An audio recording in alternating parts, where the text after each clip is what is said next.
Living in the 21st century, being a job seeker, I can tell you now, is very tough. Where jobs are posted online and applications has to be done online. You walk into a company, they'll tell you that we only take CVs through our system.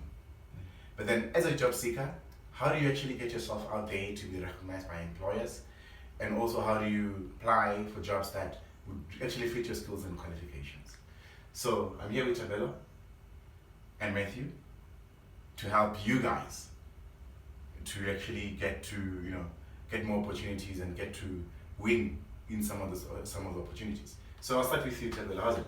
I'm good, obviously. Good. Now, can you please advise our fellow job seekers in South Africa what to do and what can they do to actually up their chances of getting employed? It's a very tough world out there. So people end up applying for jobs just for the fact that I want to do something. Yeah. Without even checking what the job requires. So somebody might just apply for a senior position whilst they don't even have enough experience. So I think it's very much important to do your research on the jobs that you apply for, to avoid disappointment mostly. So you just have to do research. Do I have the skills that the position requires? Do I have enough experience that they need? So you really need to invest yourself in finding the skills that the companies are needed, which is important for you to do your research. In your, as a job seeker, you really need to do research. There's nothing else you can do. Most of your time should be spent on research because you have to know what companies are requiring out there. Do I fit the requirements that they're putting out there?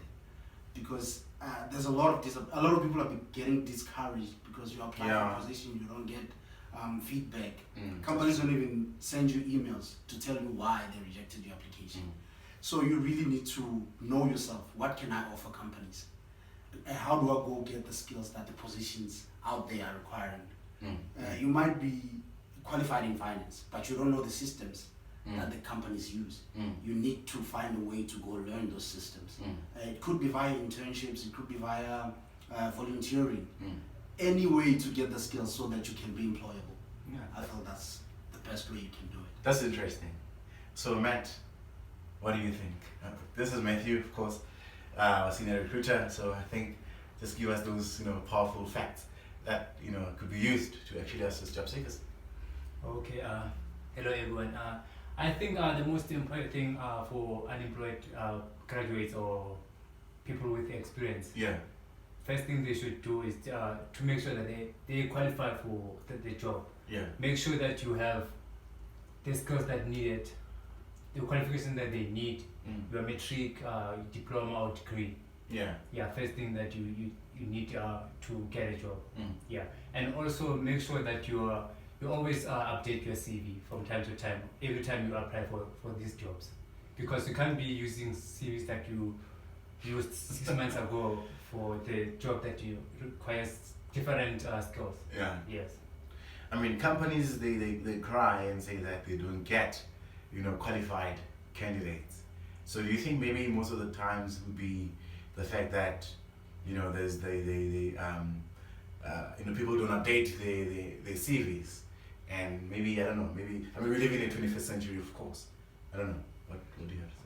Most of these companies use applicant tracking systems, which filter out if your CV doesn't match the job description, it will be rejected automatically. Automatically? Yes. Wow. So, are you saying that then? What you're saying simply, correct me if I'm wrong. What you're saying is simply that if you don't update your CV according to the job requirements, but of course one has to be, has to tell the truth. Your CV must be a reflection of who you are, the kind of skills that you have. You shouldn't talk about things that you don't have. Just for your CV to go through. Obviously, that you'll be, most companies that they're good with interviews, they'll definitely find that you possibly was dishonest in your application. Yes, definitely. I think for most, if I've done recruitment, and there's also a position for an account manager in a recruitment company. I could apply because I'm a recruitment consultant, and I also know how to do business development. Yes. And I think it also takes me back to the point where I said you need to do research. To avoid lying in your CV, you need to do research. Do I have the skills that this position requires? Because if I know that I don't have the skills, I won't even go further applying. Yeah. Yes.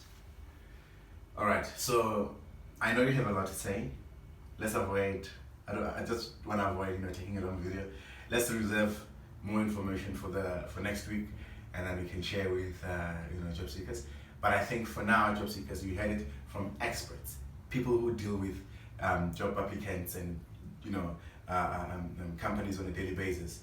So the first thing that you need to do, like Tabitha said, you need to make sure that you spend time researching than spending time on application, because the more time you spend when you apply, you're actually spending money for data. You're spending your time applying for jobs that don't really, don't fit your skills, don't fit your qualifications, and maybe you don't even fit your personality.